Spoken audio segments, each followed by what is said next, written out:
اللہ الرحمن الرحیم۔ امام جماعت کے متعلق ہماری گفتگو جاری تھی کہ امام جماعت میں چند شرائط کا پایا جانا ضروری ہے۔ ان شرائط میں سے 5 شرائط کو ہم نے پچھلی ویڈیو میں بیان کر دیا تھا۔ آج چھٹی شرط وہ یہ کہ امام جماعت کی قراءت صحیح اور درست ہونی چاہیے، یعنی الحمد اور سورت کو صحیح طریقے سے پڑھ سکتا ہو۔ پس جو شخص قراءت صحیح طور پر جانتا ہے تو یہ شخص اس شخص کی اقتداء نہیں کر سکتا کہ جس کی قراءت درست نہ ہو اور اچھی نہ ہو، اگرچہ یہ قراءت نہ جاننے والا شخص اپنے اس عمل میں معذور بھی ہو،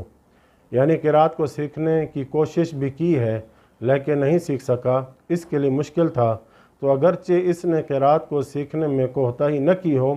تو ایسا شخص پھر معذور ہے، یعنی اس کی اپنی نماز تو درست ہے لیکن نماز جماعت پھر بھی نہیں پڑھا سکتا۔ معذور کا مطلب اس کا عمل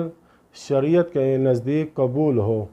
جب قبول ہوگا تو نتیجہ یہ نکلے گا کہ اس کی اپنی حد تک نماز تو درست ہوگی، لیکن یہ ان لوگوں کو جماعت نہیں کروا سکتا کہ جن کی قراءت صحیح ہے اور درست ہے۔ اب سوال یہ آتا ہے کہ دونوں کی قراءت درست نہیں ہے، یعنی امام کی قراءت بھی درست نہیں ہے اور مأمومین کی قراءت بھی درست نہیں ہے، تو کیا یہ آپس میں ایک دوسرے کو جماعت کروا سکتے ہیں؟ آیت اللہ سستانی فرماتے ہیں کہ یہاں پر 2 صورتیں بنتی ہیں۔ ایک یہ کہ دونوں کی قراءت کے صحیح نہ ہونے کا جو محل اور مقام ہے وہ ایک جیسا ہو، یعنی امام جس آیت کو غلط پڑھتا ہے یعنی اس کی قراءت فلاں آیت میں صحیح نہ ہو، مثلا الحمدللہ رب العالمین کی جگہ پہ الحمدللہ یعنی ہا کی جگہ پہ ہا کو نکالتا ہے اور عین کی جگہ پہ الف کی آواز نکالتا ہے، یا قل هو اللہ احد کی جگہ پہ قل کہہ دیتا ہے یعنی کتاب والی کاف نکال دیتا ہے، احد کی جگہ پہ احد کہتا ہے، تو ماموم یعنی مقتدی کی غلطی بھی بالکل اسی طرح کی ہے جس طرح امام کی غلطی تھی، یعنی ہا کی جگہ پہ ہا، قاف کی جگہ پہ کاف، عین کی جگہ پہ الف نکالتا ہے۔ خلاصہ یہ کہ جس آیت کو امام غلط پڑھتا ہے اسی آیت کو مقتدی بھی غلط پڑھتا ہے، یعنی دونوں کا مقام اور محل ایک ہے غلطی کا۔ پھر آیت اللہ سستانی فرماتے ہیں کہ احتیاط لازم ہے کہ یہ بھی ایک دوسرے کو نماز نہ پڑھائیں اور اقتداء نہ کریں، لیکن دوسری صورت میں اگر امام کی غلطی اور ماموم کی قراءت میں جو غلطی ہے وہ اسی ایک آیت میں نہ ہو بلکہ امام کی غلطی کسی اور آیت میں ہے اور مقتدی کی غلطی کی قراءت میں کسی اور آیت میں ہو، یعنی آیت کے محل اور مقام میں اختلاف ہے۔ مثال کے طور پر امام کی قراءت میں غلطی الحمد کی پہلی آیت میں ہے اور مقتدی کی قراءت میں غلطی پہلی آیت میں نہیں ہے بلکہ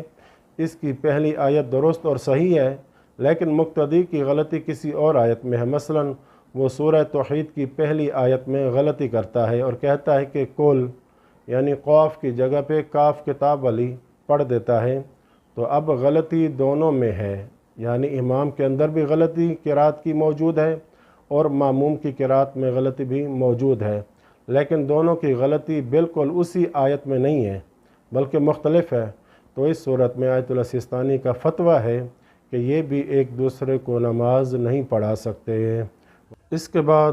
آیت اللہ سستانی یہاں پر ایک استثناء کو بیان کر رہے ہیں کہ ہاں ایک شخص اس شخص کی اقتداء کر سکتا ہے کہ جو قراءت کو اچھی طرح سے نہیں جانتا، لیکن اس محل اور مقام کے علاوہ اقتداء کرے کہ وہ محل اور مقام کہ جسے امام اٹھاتا ہے ماموم کی طرف سے، وہ محل اور مقام الحمد اور سورت ہے یعنی قراءت ہے، کیونکہ امام جماعت پوری جماعت کو اپنے کندھے پہ نہیں اٹھاتا بلکہ وہ صرف اور صرف ماموم کی طرف سے قراءت یعنی الحمد اور سورت کو اٹھاتا ہے،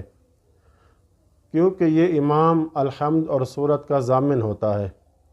الحمد اور سورت کے علاوہ باقی جتنی بھی چیزیں ہو گئیں وہ ماموم نے یعنی مقتدی نے خود انجام دینی ہوتی ہیں، وہ امام کے ذمے پہ نہیں ہوتی، تو یہ مقتدی گویا کہ اس وقت جماعت کی نیت کرے گا کہ جب قراءت کا مقام گزر چکا ہو، یعنی وہ دوسری رکعت کے رکوع میں یا قنوت میں یا تیسری رکعت یا چوتھی رکعت میں اس امام کی اقتداء کر سکتا ہے کہ جس کی قرات اچھی اور بہتر نہ تھی۔ بلکہ آیت اللہ سید سیستانی لکھتے ہیں کہ حتیٰ کہ اگر کسی امام کی قرات کے ساتھ نماز کے باقی اذکار بھی درست نہ ہوں، مثلا رکوع سجود کے اذکار، سجدے میں ذکر، تشہد، تسبیحات اربع بھی درست نہیں جانتا،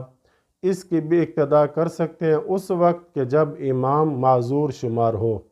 قرات کے صحیح ہونے میں اور اذکار کے صحیح ہونے میں۔ اگر معذور شمار ہوگا تب اس کی اقتداء کر سکتے ہیں۔